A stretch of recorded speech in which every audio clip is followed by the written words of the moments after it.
जैसा कि आप सबको सूचना मिली, कबीर पंथ के बहुत ही प्रखर वक्ता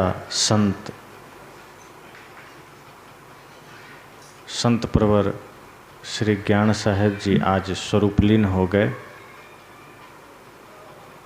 कबीर पंथ जगत ही नहीं, अन्य लोग भी उनसे परिचित थे उनके प्रखर विचारों के लिए। समय के पाबंद और विचारों में मिठास के साथ साथ खरापन, अद्भुत विचार उनके होते थे। संपूर्ण जीवन मानव समाज को जगाते जगाते आज अपने दैहिक लीला को समाप्त कर अपने स्वरूप में लीन हो गए। यही स्थिति हर किसी की एक दिन हो जानी है। अंतर सिर्फ इतना है कि एक सिंहासन चढ़ी चले, एक बंधे जात जंजीर। साहब ने कहा है, आए हैं सो जाएंगे, राजा रंक फकीर। एक सिंहासन चढ़ी चले, एक बंधे जात जंजीर। जाना सबको है, धनी गरीब साधु चोर स्त्री पुरुष, सिद्ध साधक नेता मंत्री, सबको जाना है। साहब कहते हैं फर्क सिर्फ इतना है, एक सिंहासन चढ़े चले, एक बंधे जात जंजीर। एक सम्मानित होकर जाएगा, एक सम्मानित होकर जाता है और एक जंजीर में बंध कर जाता है, अर्थात रोते हुए जाता है। परम श्रद्धेय स्वरूपलीन ज्ञान साहेब जी का जीवन ऐसा है कि हम कह सकते हैं वो सिंहासन पर चढ़ कर गए और लोगों को भी वे यही प्रेरणा देते रहे, यही संदेश देते रहे कि आप भी अपने जीवन में ऐसी कमाई करना कि जब आप जाएं तो आप भी सम्मानित होकर जाएं, आप भी सिंहासन पर चढ़कर जाएं।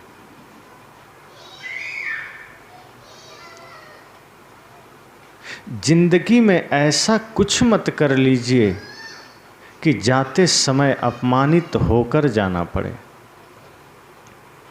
हालांकि ये स्वाभाविक है कि मनुष्य शरीर में हम सब हैं, माया का संपर्क है, ये जगत माया रूप है।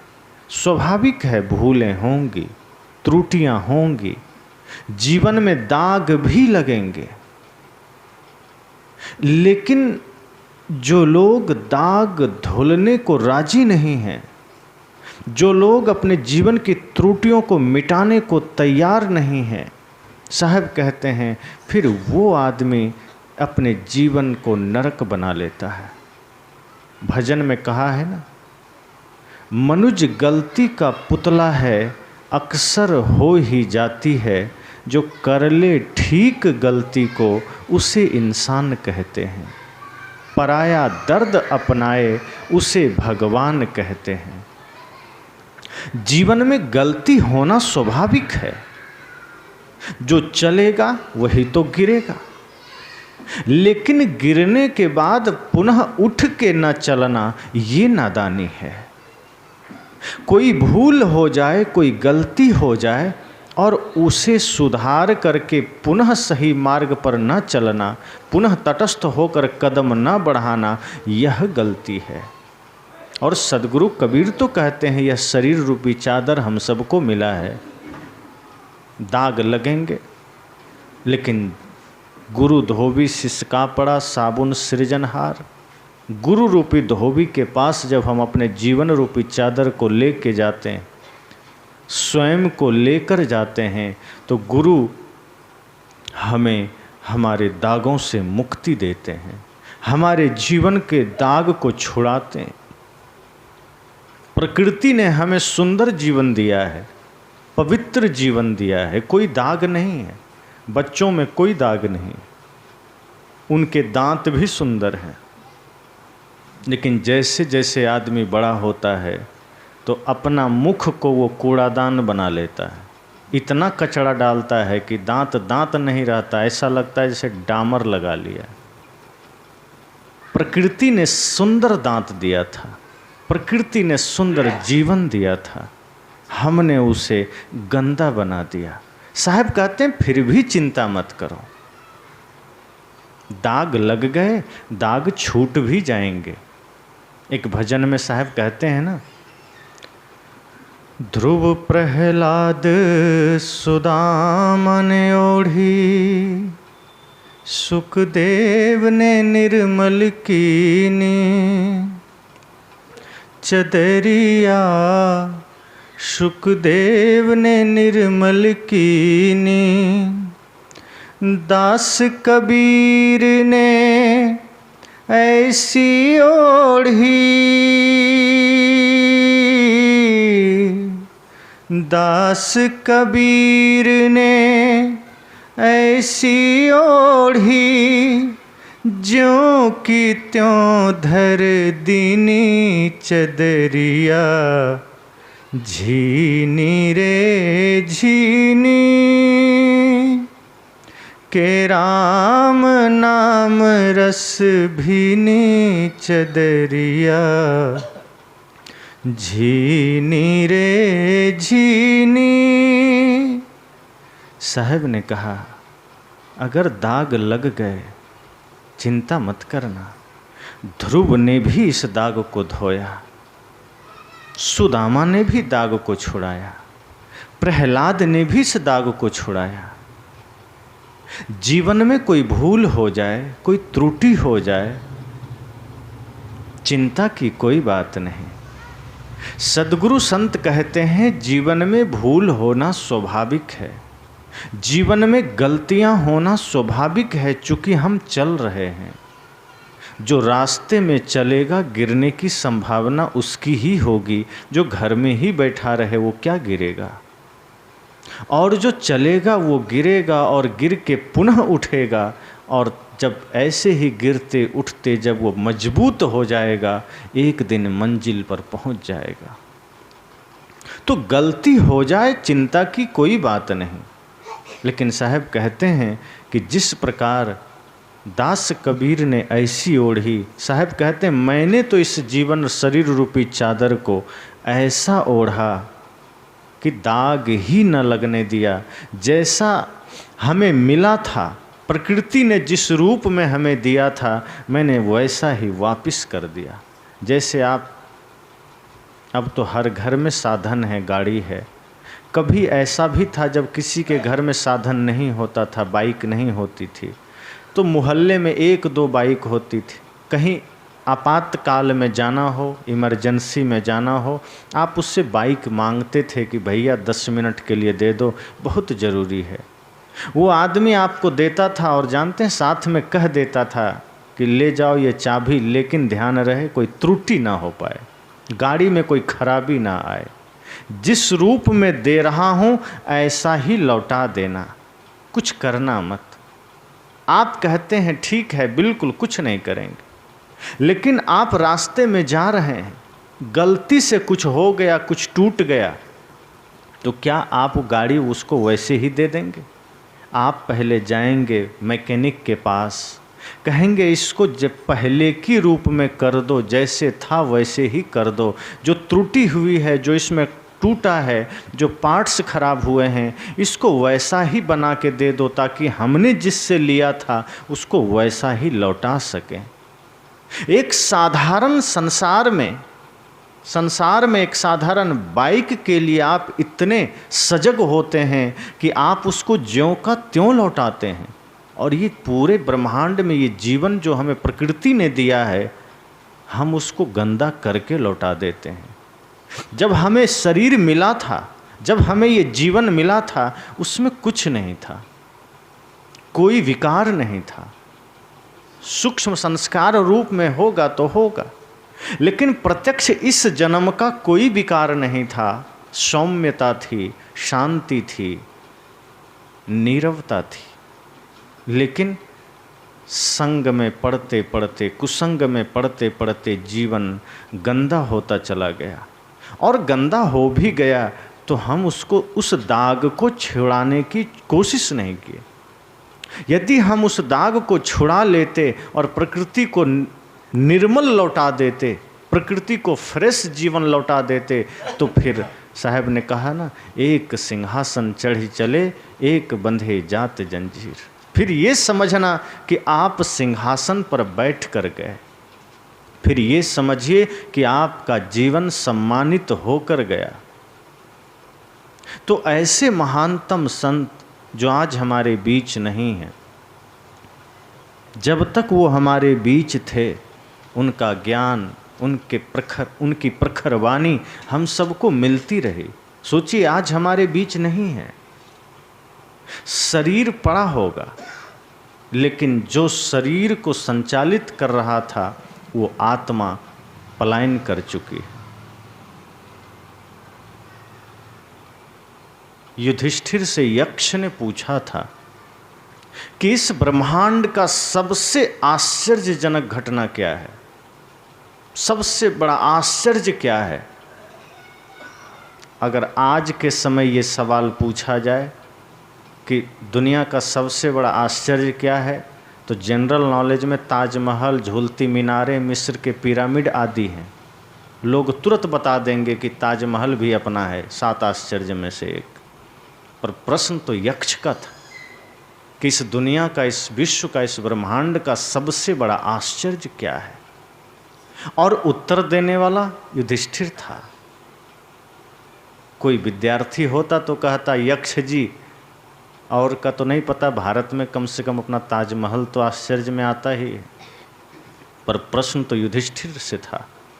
युधिष्ठिर ने कहा, इस धरती का सबसे बड़ा आश्चर्य यह है कि प्रतिदिन प्राणी मर करके यमलोक जा रहा है और हम सब अपनी आँखों से देख रहे हैं। कितनों को हम कंधा दे रहे हैं, कितनों के मैयत में हम मरघट तक जा रहे हैं, आँखों के सामने ही लाशें जल रही है, फिर भी हमें ये भाव नहीं जगता कि हमें भी एक दिन जाना है। ये दुनिया का सबसे बड़ा आश्चर्य है। और लोग जा रहे हैं, हम देख रहे हैं, और लोग की विदाई हो रही है, हम जा कर के श्रद्धांजलि दे रहे हैं। जैसे आज हम ऐसे महानतम संत की श्रद्धांजलि एक तरह से हम उन्हें दे रहे हैं, उन्हें श्रद्धांजलि समर्पित कर रहे हैं। साहब कहते हैं, इसी तरह आदमी इतना भूला हुआ है कि दूसरे की मृत्यु में अपनी मृत्यु वो देख ही नहीं पाता, दूसरे की यात्रा में वो अपनी यात्रा देख ही नहीं पाता। उसे लगता है कि जाना तो औरों को है, हमें तो यहीं रहना है। क्योंकि हम सब तैयारी ही ऐसी करते हैं जैसे 1000, 2000, 10,000 साल हमें कहीं जाना ही नहीं। हमारी तैयारी ऐसी ही होती है। ऐसा हम कुछ करते ही नहीं जिससे हमें ये एहसास हो कि अगले पल पता नहीं क्या होगा, अगले घड़ी पता नहीं क्या होगा। और अगली घड़ी का जब पता नहीं है तो जीवन में इतनी बेहोशी क्या अच्छी बात है। हम सब कितनी बेहोशी में जीते हैं कि हमारी दृष्टि, हमारा जीवन सदैव बाहर की ओर दौड़ता है, बाहरी विकास की ओर दौड़ता है, बाहर को समेटने में दौड़ता है, बाहर के विस्तार में दौड़ता है। युधिष्ठिर ने कहा, ये दुनिया का सबसे बड़ा आश्चर्य है कि रोज लोग मर के यमलोक जा रहे हैं, मृत्यु के मुख में जा रहे हैं, और हमें ये लगता ही नहीं कि हमें भी जाना है। अगर पड़ोसी चल बसा तो हम सोचते हैं, ओहो पड़ोसी चला गया, बड़ा दुख हुआ, उन्हें मेरी ओर से विनम्र श्रद्धांजलि। बस इतना कह के हम चुप हो जाते हैं, और फिर हमें लगता है औरों को जाना है, हमें थोड़े जाना है, और लोग को जाना है। जाना तो दूसरों को है, हम तो यहीं रहने आए हैं। हमारी मौत अभी नहीं होगी। और आश्चर्य तो तब होता है जब आदमी मृत्यु शैया पर लेटा हो फिर भी सोचता है हमें जीना है, तब भी आभास नहीं होता कि हमें जाना है। तो इसलिए साहब ने कहा कि एक सिंहासन चढ़ी चले, एक बंधे जात जंजीर। ये जीवन की सबसे बड़ी सच्चाई है, ये जीवन का सबसे बड़ा सत्य है कि एक सिंहासन पर जाता है, एक जंजीर में बंध कर जाता है। हमें तय करना है कि हम इस धरती से कैसे जाना चाहते हैं और कौन सी कमाई करके जाना चाहते हैं। अपनी झोली में क्या हम कूड़ा कबाड़ लेकर जाना चाहते हैं, या इस धरती से हम कुछ अच्छे पुण्य के कार्य करके जाना चाहते हैं। हमारी झोली में जाते समय क्या होना चाहिए, क्योंकि जब यहाँ से जाना होगा उस वक्त कोई काम नहीं देगा, कोई साथ नहीं देगा। आज साहब जी चले गए, उनका आश्रम पड़ा है, उनके शिष्य होंगे, उनके प्रयोग करने वाले खड़ाऊं कमंडल सारी वस्तुएं होंगी, उनके शिष्य शाखा सब कुछ यहाँ है, लेकिन अब वो कभी उस रूप में यहाँ नहीं होंगे। ये सबसे बड़ा सत्य है। अभी आप वहाँ जाएंगे तो उनकी किताबें मिल जाएगी, कल तक जिस कपड़े को प्रयोग कर रहे थे वो भी मिल जाएगा, जिस कुर्सी में बैठते थे वो भी मिल जाएगा, जिस बिछावन पर सोते थे वो भी वहाँ होगा, जिस थाली में भोजन करते थे वो भी वहाँ होगा। उनके आश्रम सब कुछ होगा, लेकिन आप दिया बार कर खोजेंगे श्री ज्ञान साहब कहाँ हैं, तो अब आगे कभी किसी काल में उनको उस रूप में नहीं देख पाएंगे। यही जीवन की सच्चाई। कोई व्यवस्था नहीं है कि जो आदमी एक बार चला गया वो उसी रूप में दोबारा लौट के आए। गए तो बहुरे नहीं, कुशल कहे को आओ। जो एक बार चला गया कोई उपाय नहीं। उनके पीछे सिर्फ उनके कर्म जिंदा रह जाते हैं, उनकी वस्तुएं भी धीरे धीरे मिट जाएंगी, उनके प्रयोग की सारी चीज़ें भी नष्ट हो जाएंगी, लेकिन आगे युगों युगों तक अगर कुछ याद रहेगा लोगों को तो उनकी वाणियाँ याद रहेगी, उनके कर्म याद रहेंगे, उनके आदर्श याद रहेंगे, बाकी सब भूल जाएंगे। इसलिए एक भजन में आया है, लो अपना जहां दुनिया वालों हम इस दुनिया को छोड़ चले। जो रिश्ते नाते जोड़े थे, जो रिश्ते नाते जोड़े थे, वो रिश्ते नाते तोड़ चले। लो अपना जहां दुनिया वालों हम इस दुनिया को छोड़ चले। कुछ सुख के मग में देख चुके, कुछ दुख के सद में झेल चुके,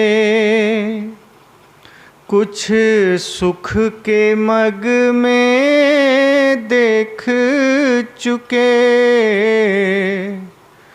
कुछ दुख के सद में झेल चुके। तकदीर की अंधी गर्दिश ने, तकदीर की अंधी गर्दिश ने जो खेल खिलाए खेल लिए। लो अपना जहां दुनिया वालों हम इस दुनिया को छोड़ चले। जो रिश्ते नाते जोड़े थे, वो रिश्ते नाते तोड़ चले। लो अपना जहां दुनिया वालों, हम इस दुनिया को छोड़ चले। हर चीज तुम्हें लौटा दी है, वहाँ नहीं कुछ भार चले। हर चीज तुम्हें लौटा दी है, वहाँ नहीं कुछ भार चले। पर दोष न देना ऐ लोगों, पर दोष न देना ऐ लोगों, देखो खाली हाथ चले।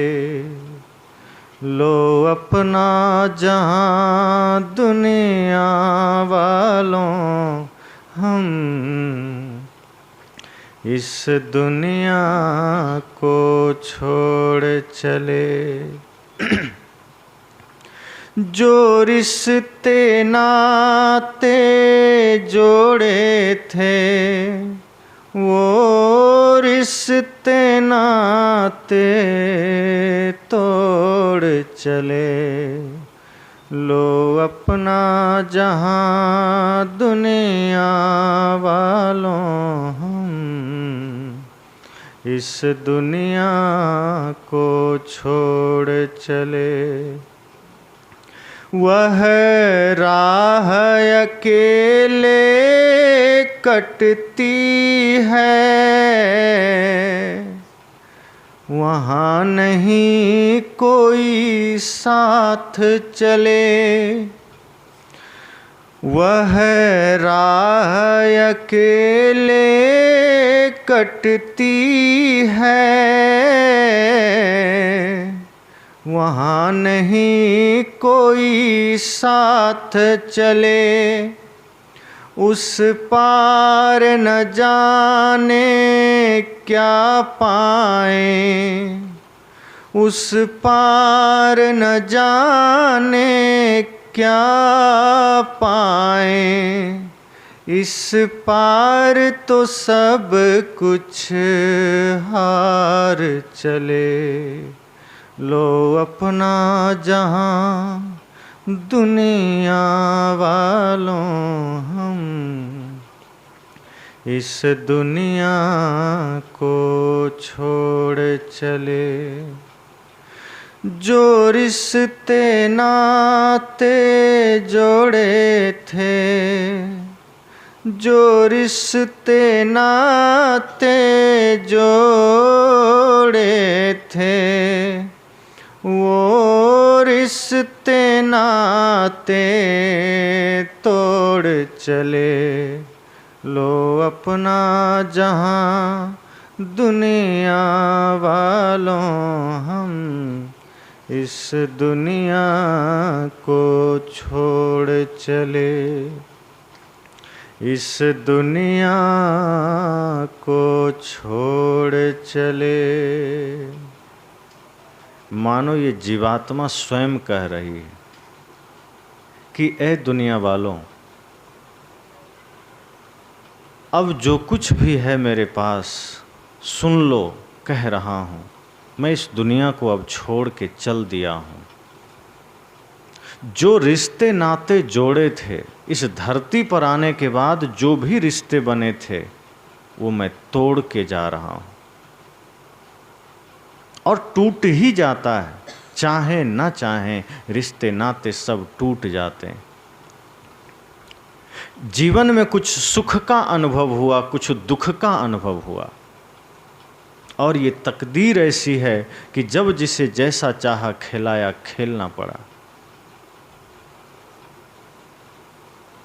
जीव क्या कहता है? हर चीज तुम्हें लौटा दी है, वहां नहीं कुछ भार चले। कहा अब जो कुछ मेरे पास था मैंने सब लौटा दिया है, क्योंकि मैं जहां जा रहा हूं वहां कुछ भी भार नहीं जा सकता।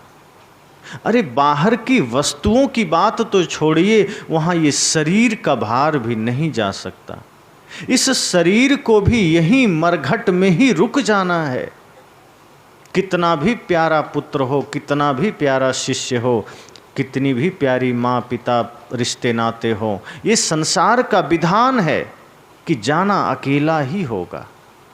कोई कितना भी कहे कि हम भी आपके साथ चलेंगे, सबसे ज़्यादा लगाव व्यक्ति को धन से होता है। धन तो और पहले साथ छोड़ देता है। धन तो तिजोरी से भी बाहर नहीं निकलता कि चलो तुम हमें जीवन भर इतना साथ दिए, तुम हमको कमाए, तो धन ये भी नहीं सोचता कि चलो इस आदमी को मरघट तक पहुंचा दें। धन तो और पहले ही आपका साथ छोड़ देता है। दूसरे नंबर पर आता है रिश्ते नाते परिवार। तो रिश्ते नाते और परिवार आपका साथ कहता है क्षमा करें, मरघट तक हम दे सकते हैं साथ, शमशान तक जा सकते हैं आपके साथ, उसके बाद कोई उपाय नहीं है, कोई रास्ता नहीं है, आपको अकेले ही जाना होगा, कोई व्यवस्था नहीं है। और तब जीव को लगता है कि क्या कमाया हमने, सब कुछ किया, यहाँ चारों तरफ लगता था अपना ही सब कुछ है, घर अपना है, परिवार अपना है, जमीन अपनी है, धन दौलत अपने हैं। आज जब मैं जा रहा हूं तो धन तो बाहर भी नहीं आया घर से, और परिवार के लोग तो कह रहे हैं मरघट से आगे जाऊंगा ही नहीं। अब हम करें तो करें क्या? अब हमारा साथी कौन है? तो कबीर साहब ने कहा है ना, बने जो कुछ धर्म कर ले, यही एक साथ जाएगा। साहब कहते हैं धर्म कर लो, बाकी किसी की आशा मत करना। धर्म ऐसा है, भक्ति ऐसी है जो कभी साथ नहीं छोड़ती। ये आपके साथ जाएगी ही जाएगी, धर्म आपके साथ जाएगा ही जाएगा। जब जीव निढाल हो जाता है, लाचार निराश हो जाता है कि धन तो कमरे से बाहर भी ना आया, परिवार के लोग मरघट तक ही छोड़ेंगे, मैं अकेले कैसे जाऊंगा, शरीर भी मेरा यहीं छूटेगा, मेरा अकेले जाना कैसे होगा। मैंने तो कोई कमाई ही नहीं की धर्म की, लेकिन तब भी धर्म कहता है चिंता मत करो, मैं तुम्हारे साथ हूं, मैं तुम्हारे साथ चलूंगा, और मुझे कहीं रोक टोक नहीं है। परिवार वाले तो मरघट के आगे नहीं जा सकते, धन तुम्हारा तिजोरी से बाहर नहीं आ सकता, लेकिन मैं धर्म हूँ, मैं परोपकार हूँ, मैं सत्य हूँ, मेरा रोक टोक तीनों लोकों में कहीं नहीं है। तुम जहाँ जाओगे मैं तुम्हारे साथ जाऊँगा। इसलिए हे मनुष्य, तुम मुझे स्वीकार करो। धर्म कहता है कि तुम मुझे धारण करो। धर्म का अर्थ भी होता है धारण करना,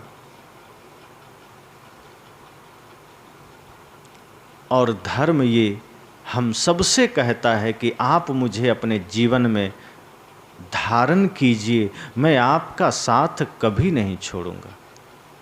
संसार में आप जिसका भी सहारा लेंगे वो आपको छोड़ेगा। संसार में आप जिससे भी सहायता मांगेंगे वो आपको एक दिन निर्बल बना देगा, उस दिन एक दिन आपको लाचार बना देगा, एक दिन आपको बेसहारा बना देगा। लेकिन जिसने धर्म का सहारा ले लिया है, जिसने सद्गुरु संत का सहारा ले लिया है, वो कभी बेसहारा नहीं रहता, वो जीवन में सदैव शांति और आनंद के साथ यात्रा करता है। फिर उसकी यात्रा आनंद की यात्रा बन जाती है, फिर उसकी मृत्यु ही महोत्सव बन जाती है। अभी तो हम होली, दिवाली, दशहरा मनाते हैं, कहते हैं हमारे घर में उत्सव है, लेकिन जिसने जीवन को ही जान लिया है, जिसने धर्म को जान लिया है, जिसने सत्य, अहिंसा, प्रेम, करुणा को जान लिया है, जिसने मैं कौन हूँ जान लिया है, उसकी मृत्यु ही महोत्सव बन जाती है, उसकी जीवन की यात्रा ही महायात्रा बन जाती है। इसलिए संत कहते हैं कि एक सिंहासन चढ़े चले, एक बंधे जात जंजीर। सदगुरु कहते हैं जाना तो सबको है।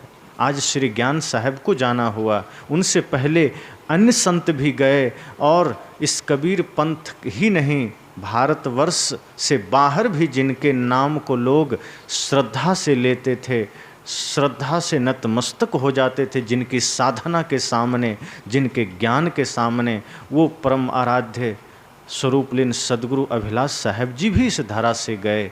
जाना सबको है। जो हम सबके आदि गुरु हैं सदगुरु कबीर, उनको भी जाना हुआ। जो करुणा की मूर्ति माने जाते हैं, जो आधी दुनिया में जिन्होंने अपने संदेश को फैलाया, उस महात्मा बुद्ध को भी जाना हुआ। जो अहिंसा के परम पुजारी माने जाते हैं, वो भगवान महावीर को भी जाना हुआ। जाना सबको हुआ, बस फर्क इतना है कि वे लोग गए तो आनंद की यात्रा बनी उनकी, उनकी यात्रा महायात्रा बनी, उनका जीवन आनंदोत्सव बना। और हम जब जाते हैं, हमारी यात्राएं जब होती है, तो एक दिन, एक पल, एक क्षण, एक महीने में सब रफा दफा हो जाता है, कोई याद भी नहीं करता, क्योंकि हम जीवन में ऐसा कुछ करके ही नहीं जाते कि कोई याद करे। मैं अक्सर कहा करता हूँ कि जीवन में सबको संकल्प लेना चाहिए कि हम सबको कुछ ऐसे कर्म जरूर करना है जिससे कि इस धरती से जाने के बाद भी लोग हमें याद करें। आज हम हैं तो सब पूछ रहा है आपका क्या हाल चाल, आप कौन, ये कौन, हाँ वो फला आदमी, ये फला आदमी।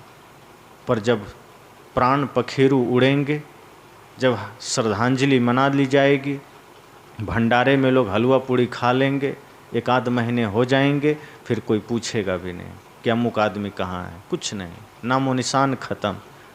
दूसरे तो दूसरे, घर वाले भी भूल जाएंगे, घर के लोग भी फिर अपने अपने काम धंधे में लग जाएंगे। जिसको हम अपना प्यारा बेटा कहते हैं, मुख में वही आग लगाए। जिसके लिए तुमने धन को जोड़ा है, उसी ने लाके तुमको अंधेरे में छोड़ा है। जब जीव मरघट में कराहता है, शरीर मरघट में होता है, तब मानो वो पूछता है कि हमको इस अंधेरे में कौन लाया है। तो समय काल कहता है कि जिसके लिए तूने जीवन में धन को जोड़ा है, उसी ने लाके तुम्हें इस अंधेरे में छोड़ा है, उसी ने लाया है। और वही तुम्हारे मुख में पहली अग्नि भी दिया है, उसी ने तुम्हें जलाया भी है।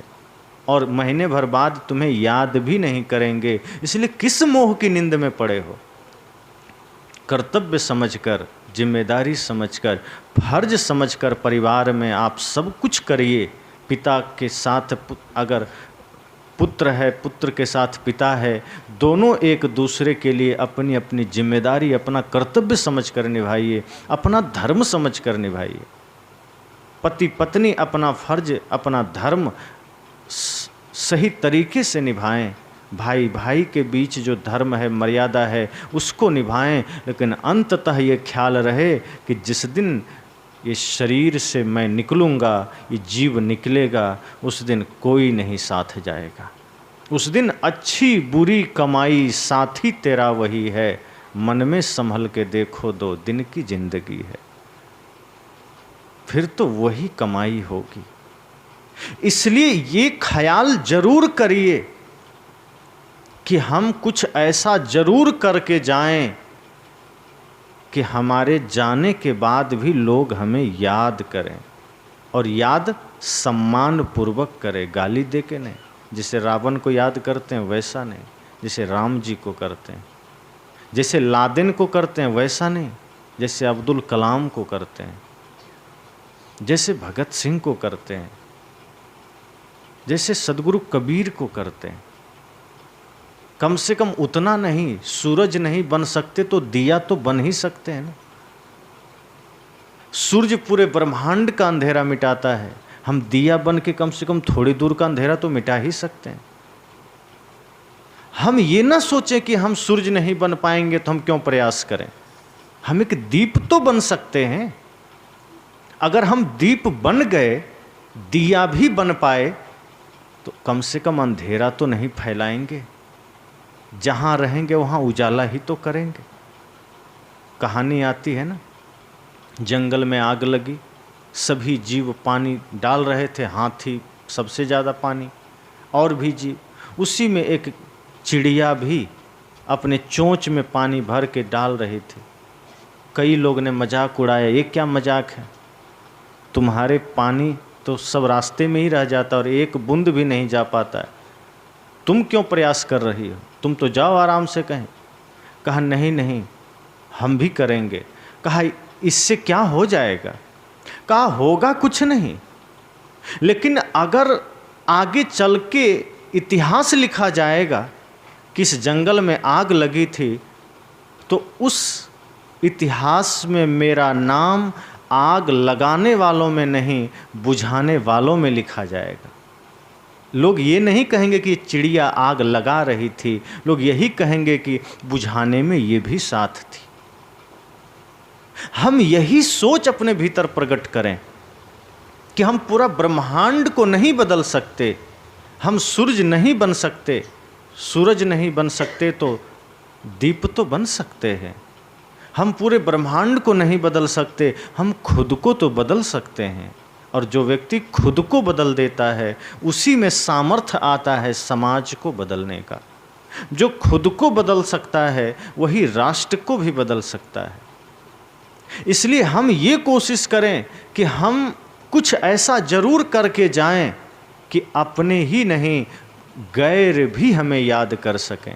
अगर हम खाली हाथ चले गए, बिना कुछ कमाई किए चले गए, बिना नेक कार्य के ही चले गए, तो ध्यान रखिए, पराए तो क्या याद करेंगे, अपने लोग भी महीना भर में भूल जाएंगे। यही जीवन की सच्चाई है। लेकिन हमें ऐसे नहीं जाना है, ऐसी कमाई करनी है, ऐसा कुछ करना है, कुछ लक्ष्य बना लेना है कि जीवन में एक न एक ऐसे महान काम हमें करना है जो करने के बाद अपने ही नहीं, गैर भी हमें दिल में जगह दे सके। यही जीवन की सफलता होगी, यही जीवन की सार्थकता होगी। तो इसलिए आज हम जिस महापुरुष को याद किए, जो आज हमारे बीच नहीं रहे, मैंने कहा उनकी सारी चीज़ें होंगी, सारी वस्तुएं उनकी होंगी, लेकिन उनको अब हम उस रूप में कभी देख नहीं पाएंगे। अगर कोशिश भी करें हम, कोई उपाय नहीं है। अभी हम चाहें कि अगले जनवरी में हम उनका कार्यक्रम यहाँ लेंगे, कोई उपाय है?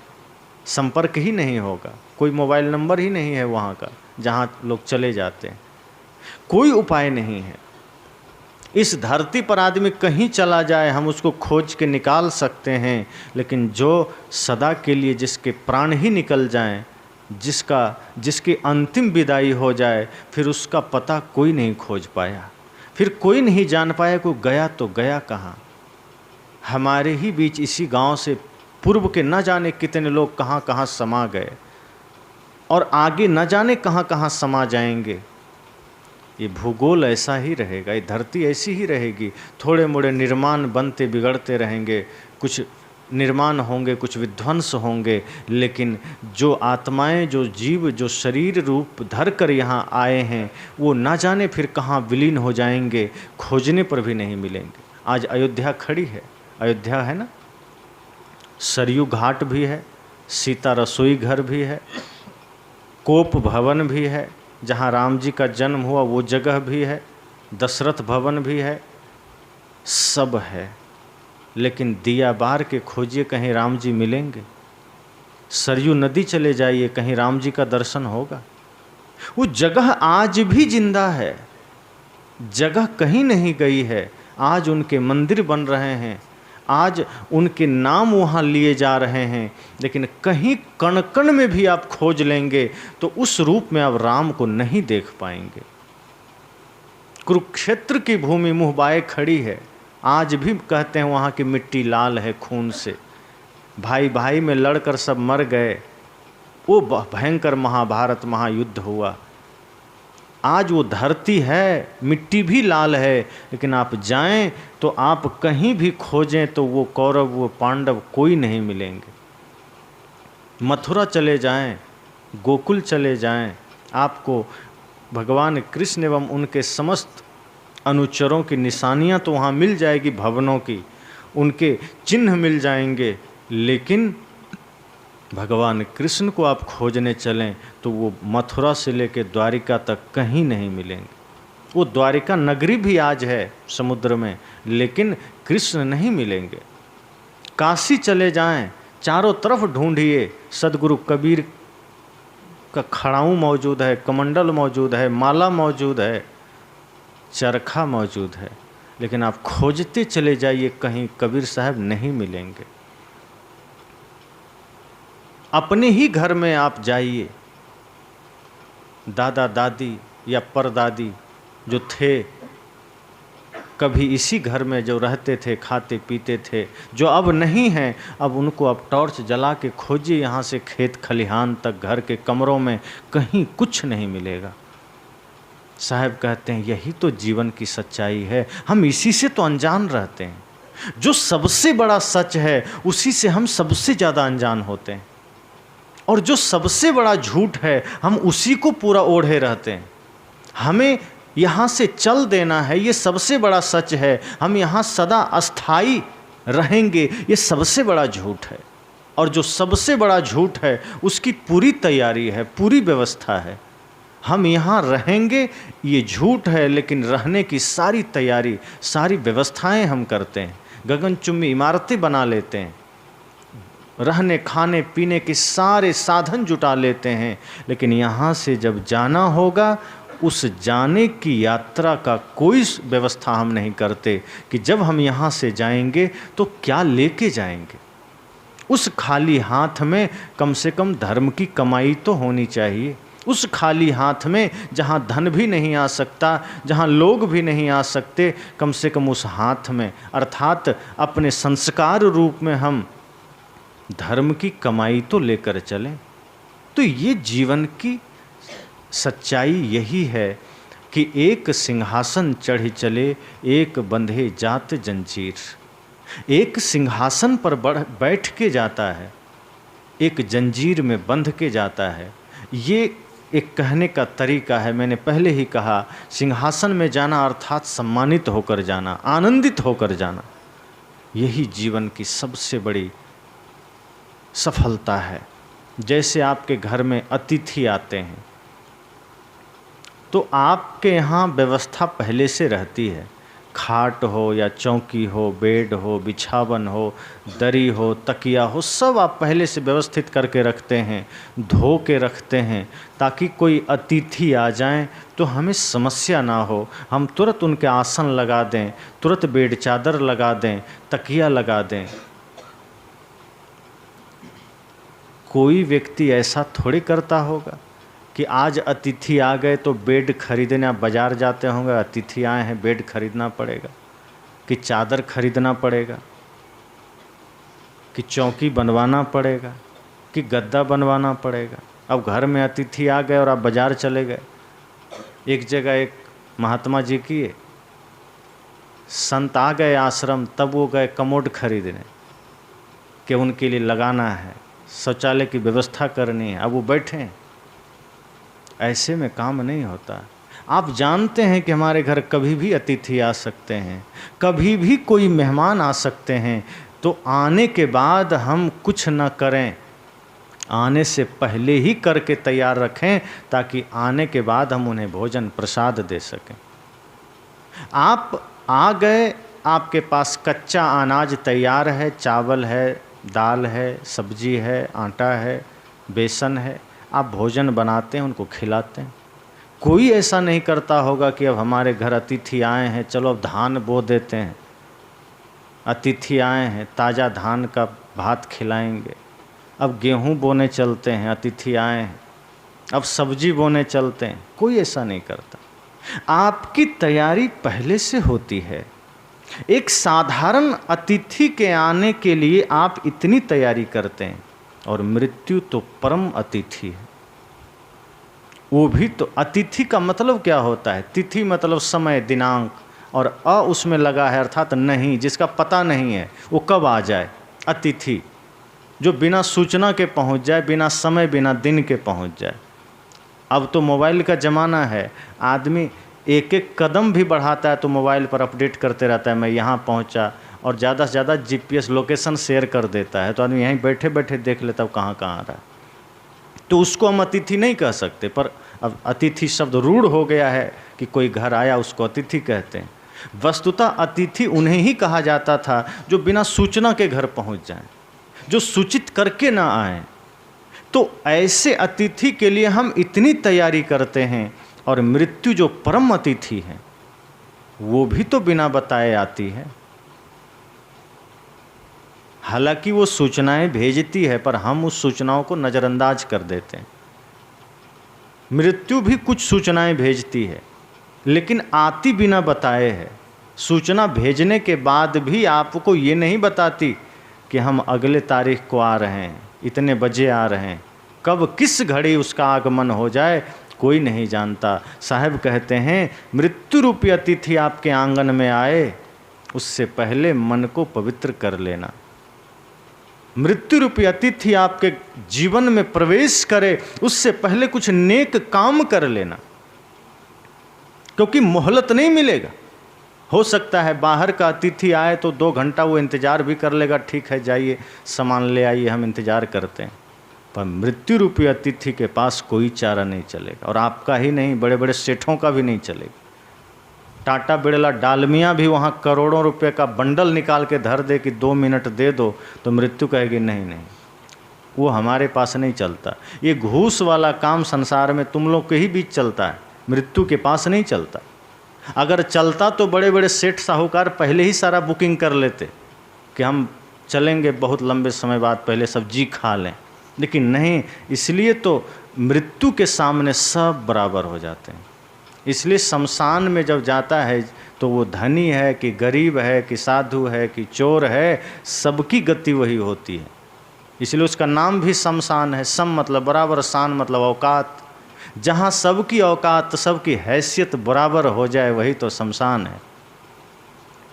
तो मृत्यु हमें मोहलत नहीं देगी, वो परम अतिथि है। साहब कहते हैं उसका आगमन जीवन में कभी भी हो सकता है, किसी भी वक्त वो आ सकती है मृत्यु। तो ऐसे परम अतिथि का स्वागत क्या हम कचड़े से करेंगे? जैसे हम अपने गेट पर, दरवाजे पर गोबर का ढेरी लगा दें, सारे शहर का कचरा ला के धर दें, तो साधारण अतिथि भी लौट जाएगा, कैसा आदमी है, दरवाजा पर ही कचरा डाल दिया। लेकिन मृत्यु के सामने उल्टा है। मृत्यु फिर भी आएगी, लेकिन फिर वो नरक में लेके जाएगी, फिर वो कष्ट दे के लेके जाएगी। अगर हमने अपने जीवन में, अपने हृदय रूपी आंगन में कचरा डाल दिया है, गंदगी डाल दी है, हमने अपने पवित्र मुख को गंदा कर लिया है, हमने अपने आचरण को गंदा कर लिया है, तो मृत्यु फिर भी आएगी, लेकिन वो लेकर भी जाएगी कैसे? जैसे आज आप कहीं धरना प्रदर्शन करते हैं और शांति ढंग से करते हैं, तो पुलिस आपको सम्मान से लेकर जाती है अरेस्ट करके, अगर आप सही से कर रहे हैं। लेकिन कोई चोर है तब तो डंडा देते हुए लेके जाती है। बस यही फ़र्क हो जाता है कि जब आप अच्छी कमाई करते हैं तो जाना तो हमें भी है, आपको भी है, नेक कमाई करने वाला को भी जाना है, पुण्य कमाने वाले को भी जाना है, धर्मात्मा को भी जाना है, दुरात्मा को भी जाना है। फ़र्क इतना है, एक के हाथ में हथकड़ी लग जाती है और एक सम्मान के साथ जाता है, एक सम्मानित होकर जाता है। तो इसलिए मृत्यु रूपी अतिथि आएगी और जीवन में कचरा होगा, घर में कचरा होगा, हमारे हृदय रूपी आंगन में कचरा होगा, तो बात नहीं बनेगी। फिर जीवन नरक का नरक रह जाएगा और हम कुछ लेकर नहीं जाएंगे, हम यहाँ से कुछ कमा कर नहीं जाएंगे, बल्कि गंवा कर जाएंगे। इसलिए साहब कहते हैं कि मृत्यु रूपी अतिथि का आगमन हो, उससे पहले जीवन को सुधारिए, जीवन को संभालिए, पवित्र बनाइए। मैंने कहा ना, ध्रुव प्रहलाद सुदामा ने ओढ़ी, सुखदेव ने निर्मल कीनी, दास कबीर ने ऐसी ओढ़ी, ज्यों की त्यों धर दीनी चदरिया झीनी रे झीनी। कहा कि गंदगी, कई बार हम कपड़े लेकर बाहर जाते हैं, पहनकर गंदगी लग जाती है, छींटे पड़ जाते हैं। इसका ये तो मतलब नहीं कि हम उसको आकर धोते नहीं हैं। अब कोई ऐसा नासमझ आदमी हो, वो सोचे कि कपड़े में गंदगी लग जाती है, उससे अच्छा हम कपड़े पहन के ही नहीं जाएंगे, बोरा पहन के जाएंगे, तो उसको नासमझ कहेंगे क्या? कपड़े तो हैं ही पहनने के लिए, और गंदगी कपड़े में इसलिए लगती है क्योंकि शरीर में ना लगे। हम कपड़े इसलिए पहनते हैं, हमारी मर्यादा भी बनी रहे, और गंदगी कपड़े में लगे ताकि हम उसको धो सकें। जैसे एक आदमी था, वो ट्रेन में चढ़ गया, दिमाग से पैदल रहा होगा, लेकिन पैदल चलना नहीं चाहता था। दिमाग से ज़रूर पैदल था, पर चलना ट्रेन में चाहता था। वो ट्रेन में चढ़ गया और जाना था उसे जिस स्टेशन पर जहाँ उसके मित्र रहते थे, उस स्टेशन पर गाड़ी रुकी, वो उतरा नहीं। लोगों ने कहा तुम्हें कहाँ उतरना है? कहा उतरना तो यहीं था, लेकिन कहा लेकिन क्या? अब चढ़ गए हैं तो हम उतरें क्यों? और जब हमको उतरना ही था तो हम चढ़े क्यों? इसलिए हम उतरेंगे ही नहीं, जहाँ गाड़ी जाएगी वहीं जाएंगे। तो ऐसा नहीं होता है। जीवन में जब जैसी परिस्थिति आती है हमको करना पड़ता है। हम इस तरह से नहीं कर सकते, हम इस तरह का व्यवहार नहीं कर सकते। जब जैसी आवश्यकता हो, जब जैसी ज़रूरत हो, हमें करना पड़ता है। ये जीवन की यात्रा में भी यही हाल है। जीवन की यात्रा का भी यही रहस्य है। हम ये नहीं कह सकते कि हम जब कपड़े में दाग लगेंगे ही तो पहने क्यों। दाग लगेंगे, गंदगियाँ आएंगी, छींटे पड़ेंगे, लेकिन हमें इसे ज्ञान से धोना है, हमें इसे ध्यान से धोना है, हमें इसे भक्ति से धोना है, हमें इसे गुरु के आदर्शों से धोना है। घर में ही देखिए गंदगी जम जाती है तो सप्ताह में जाला साफ करते हैं कि छोड़ देते हैं? करते हैं। आंगन में झाड़ू लगाते हैं, और दिवाली का समय आता है तो सब लोग घर की पुताई भी करवाते हैं। क्यों? घर अच्छा लगे, कचड़े ना रहे। साहब यही तो कहते हैं कि जैसे बाहर आप इतना बढ़िया ख्याल रखते हैं, जैसे आप बाहर इतना सजग होते हैं, जरा आंख बंद करके अपने भीतर भी वही सजगता ले आइए। अंदर झाड़ू दे के कूड़ा दूर बहाए। बाहर झाड़ू मार दिए, आंगन साफ हो गया, घर साफ हो गया, और अंदर कचरा जमा है, अंदर झाड़ू कब देंगे? अब यहाँ भी कोई ना समझ होगा, वो झाड़ू पूरा अंदर डालने लगे तो होगा, मर जाएगा। अंदर जो झाड़ू देना है वो ज्ञान का झाड़ू है, वो ध्यान का झाड़ू है, वो भक्ति का, सेवा का, सत्संग का झाड़ू है। बाहर तो नारियल का होगा, खजूर का होगा, पर अंदर नारियल का झाड़ू डालेंगे तो गड़बड़ हो जाएगा। अंदर चाहिए ज्ञान का झाड़ू। बाहर जो कपड़े में साबुन लगेगा वो तो रिन हो सकता है, सर्फ एक्सल हो सकता है, अन्य जो भी यहाँ मिलता है सरगम हो सकता है, लेकिन जो भीतर जो हमारे मन को धोएगा वो साबुन ज्ञान का साबुन होगा, वो साबुन ध्यान का होगा, विचार का होगा। इसलिए साहब कहते हैं कि जीवन की नश्वरता ऐसी है कि कब किसके जीवन का दीपक बुझे कोई नहीं जानता। आज ऐसे महापुरुष हमारे बीच नहीं रहे, कल न जाने किन की बारी आ जाए। और जो बीमार दिख रहे हैं कोई ज़रूरी नहीं कि उनकी ही बारी आएगी। कभी कभी जो स्वस्थ नज़र आते हैं उनकी भी बारी आ जाती है। ये बड़ा ही आश्चर्यजनक बात है। हालांकि आश्चर्यजनक कुछ भी नहीं है, हमें लगता है आश्चर्यजनक। साहब ने कहा है ना,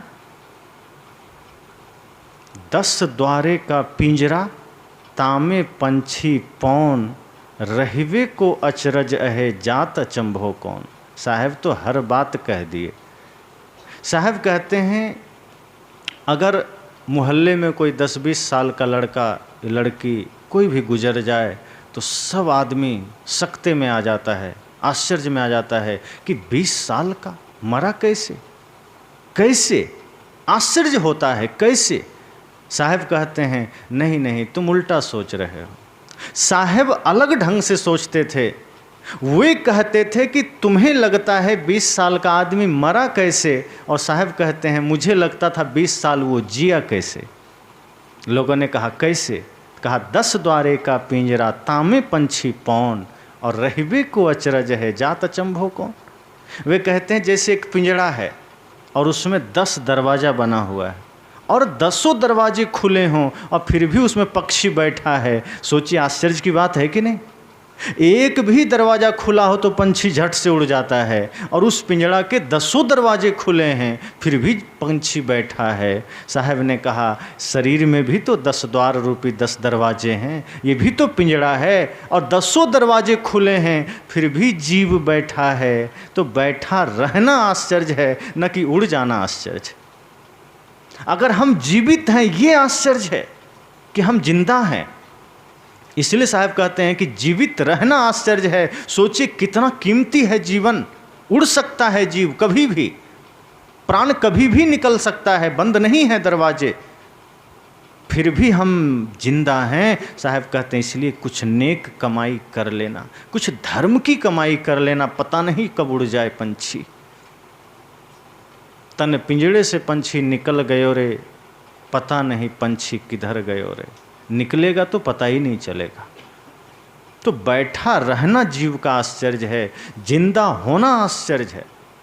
और कई लोग पूछते हैं पता नहीं मृत्यु के बाद जीव कहाँ जाएगा, पता नहीं मृत्यु के बाद क्या होगा। संत कहते हैं मृत्यु के बाद क्या होगा बाद में सोचना, पहले सोचो तुम जिंदा हो कि नहीं। क्योंकि शरीर में प्राण तो है पर हम मरे के समान है। प्राण तो है, जाघट प्रेम न संचरे ताघट जान मसान, जैसे खाल लोहार का श्वास लेत बिनु प्राण। कहते जिस हृदय में प्रेम नहीं है वो हृदय तो मरघट ही है। जैसे लोहार लोग पहले वो खाल रखते थे जिसमें वो भट्ठी वो खींचते थे तो उसमें श्वास आती थी, उससे हवा निकलती थी। कहते उसमें चेतना नहीं है, जीव नहीं है, पर वो भी आदमी की तरह श्वास लेता छोड़ता है। साहब कहते हैं जिस हृदय में प्रेम नहीं है समझना वो हृदय उसी श्वास लेत बिनु प्राण। वो जो खाल है लोहार का वो आदमी वैसा ही है, वो मरघट के ही समान है, वो प्रेत के ही समान है। जैसे मरघट में लाशें दफन है, कभी किसी को देखा आपस में बातें करते, और जो देख लेता है फिर वो बुखार आ जाता है उसको, पर ऐसा कुछ होता नहीं। लेकिन नहीं देखे होंगे। अगर वही अवस्था घर में रहे लाश की तरह, 10 आदमी हैं 5 और आपस में बात ही ना हो, तो सोचिए मरघट ही तो हुआ घर। साहब कहते हैं जाघट प्रेम न संचरे ताघट जान मसान। जिस हृदय में प्रेम नहीं है उसे मरघट समझना, जिस घर में प्रेम नहीं है उसे मरघट समझना। इसलिए इस हृदय में जीवंतता की पहचान प्रेम है। हम जिंदा हैं इसकी पहचान ही विनम्रता है, प्रेम है, सत्य है। अगर ये हमारे जीवन में नहीं है तो समझना हम जिंदा रहते मृत्यु के गोद में ही हैं, हम मरे हुए के समान हैं। इसलिए संत कहते हैं कि मरने के बाद क्या होगा ये बाद में सोचना। मरने के बाद कहाँ जाएंगे ये प्रश्न ही फिजूल है। आप प्राण रहते मृत्यु से पहले आप जिंदा हैं, ये सवाल अपने से करना। हम जीवित हैं ये सवाल खुद से कीजिए, क्योंकि जीवित होने का प्रमाण अभी जो जीवन हम जी रहे हैं वो नहीं है। संत कहते हैं जीवित होने का प्रमाण यही है कि जीवन में प्रेम की धारा बहे। जीवित होने का प्रमाण यह है कि हमारे हृदय से सत्य, अहिंसा, करुणा की धारा बहे। किसी दुखी को देखकर हमारा हृदय द्रवित हो उठे, ये जीवित होने का प्रमाण है। किसी के आंसू देख करके हम विह्वल हो जाएं कि कैसे हम उसके आंसू पोंछें। किसी के चेहरे पर दुख के भाव देखकर हमारे भीतर दुख का आभास होने लगे कि कैसे हम उसे खुशियां दें। किसी प्यासे को देखकर आप व्याकुल हो उठें कि कैसे हम उसे पानी पिलाएं। कहते हैं जिस दिन आपके हृदय में ये भाव जागृत होने लगे समझना आप जिंदा हैं, वरना आप मुर्दे से कम नहीं। वो तो प्राण निकल गया इसलिए मुर्दा हो गया, हम और आप फिर प्राण सहित मुर्दा होंगे। एक प्राण रहित मुर्दा है, हम प्राण सहित मुर्दा होंगे, और ये ज़्यादा खतरनाक है। वो तो बिल्कुल ख़त्म ही है, उसमें तो कोई संभावना नहीं है मुर्दे में। अगर हम मुर्दे को कुछ सिखाएं भी तो उसके पास कोई उपाय नहीं है कि दोबारा कुछ कर सके। लेकिन जो प्राण जिसके भीतर मौजूद है वो मुर्दा से जिंदा हो सकता है। अगर आँखों के सामने गलत हो रहा है और आप फिर भी मौन हैं तो समझना आप मरे हुए हैं। साहब कहते हैं कठोर शब्दों में, अगर आपके आँखों के सामने कुछ बुरा है, आपके ही आँखों के सामने कुछ अनिष्ट हो रहा है और आप फिर भी मौन बैठे हैं, फिर भी शांत बैठे हैं, तो समझ लेना आप जिंदा नहीं हैं। इसलिए कहते हैं कि मरने के बाद क्या होगा कौन जानता है, कहाँ जाएंगे कौन जानता है। आया है बंदे कहाँ, जाना कहाँ है याद कर। आया है बंदे कहाँ, जाना कहाँ है याद कर। कहते हैं आया कहाँ है, किस वेश में आया है, किस धरती पर, किस दुनिया में, किस शरीर में आया है, जरा याद करो किस उद्देश्य से आया है। फिर जाना कहाँ है कोई नहीं जानता, लेकिन याद तो करना पड़ेगा कि जहाँ जाना है जाना तो है। कहाँ जाना है भले ना जाने, पर जाना तो है। और जब जाना ही है तो नेकी काम करके जाना है, जिंदा होकर जाना है। मौत तो एक दिन आएगी, उससे पहले मर जाना अच्छा नहीं। जीवित होकर जाना है, ऐसा जाना है कि मृत्यु इस शरीर को ले भी जाए तो हम अमर हो जाएं। और प्रेम हमें अमर कर देता है, सत्य हमें अमर कर देता है। मीराबाई को प्रेम भक्ति अमर बना दिया, वो आज भी जिंदा हैं। शरीर भले नहीं है पर उनके आदर्श, उनकी भक्ति जिंदा है। माता शबरी को भक्ति अमर बना दिया। साहब कहते हैं शरीर तो लेकर चला जाएगा यमराज अर्थात काल, लेकिन जो कर्म आप अच्छा करके जाएंगे वो सत्य अहिंसा प्रेम करुणा परोपकार धर्म भक्ति सेवा, वो कर्म आपको अजर अमर अखंड बना देगा। कभी भी फिर मृत्यु उसको स्पर्श नहीं कर पाएगी। मृत्यु में इतना सामर्थ्य नहीं कि वो आपको स्पर्श कर सके। शरीर को तो स्पर्श कर लेगी वो, क्योंकि शरीर प्रकृति के अधीन है, माया के अधीन है और मृत्यु का बस प्रकृति पर है। पर जो आप हैं, जिसे गीता में कहा नैनन छिंदन्ति शस्त्राणि नैनन दहति पावकः न चैनम क्लेदन्त्यापो न शोषयति मारुतः, कि कोई भी प्राकृतिक जड़ पदार्थ, कोई भी तत्व मृत्यु सहित कुछ भी इस आत्मा को स्पर्श भी नहीं कर सकती। लेकिन जब हम नेक कर्म कमा लेंगे, धर्म भक्ति सेवा कमा लेंगे, हृदय में प्रेम धारण कर लेंगे तो अमरता भी हो जाएगी। फिर अमृत, वो जो कहते हैं ना देवता लोग अमृत पिए थे, उस अमृत की जरूरत नहीं पड़ेगी। ये सत्य अहिंसा प्रेम करुणा से बड़ा अमृत और कुछ नहीं है, सेवा से बड़ा अमृत कुछ और नहीं है। जो इस अमृत का पान कर लेता है वो युगों युगों तक अमर हो जाता है। और वही अमरता हमें आज इस अवसर पर लेनी चाहिए, उसकी सीख लेनी चाहिए कि आज हमारे बीच से एक ऐसे महानतम संत की विदाई हो गई, शरीर की विदाई हो गई। वो अपने आप में स्थिर हैं, उनका आवागमन मिट गया, लेकिन शरीर की तो विदाई हो गई। चूँकि शरीर ही तो आदान प्रदान का साधन है, जान पहचान का साधन है। हम आप एक दूसरे को अगर जान रहे हैं तो उसका एक ही रास्ता ये शरीर है, और यही सबसे बड़ा साधन है। साधन धाम मोक्ष कर द्वारा, ये साधन मोक्ष का भी साधन यही है। इसलिए इस शरीर में रहते हुए हमें वो सारे काम करना है, और ये भी ख्याल रखना है कि पता नहीं अगला पल क्या होगा। इसलिए हमेशा तैयार रहें, सजग रहें, तटस्थ रहें। जब मृत्यु को आना हो आए, कोई बात नहीं, हम अपना काम रेडी रखें, हम अपने हृदय में प्रेम के दीप जला के रखें, सत्य के दीप जला के रखें। हम मरने से पहले ना मर सकें ये काम करें, हम मरने से पहले ही मर के जीते हैं। मृत्यु एक दिन हमें मारती है, हम हर दिन मर के जीते हैं, हम हर क्षण मर के जीते हैं। साहब कहते हैं नहीं, जीवंतता धारण करो, और प्रेम, सत्य, अहिंसा, करुणा ये जीवित होने का प्रमाण है। इसलिए इसे जीवन में जरूर धारण करना, चाहे जो हो जाए।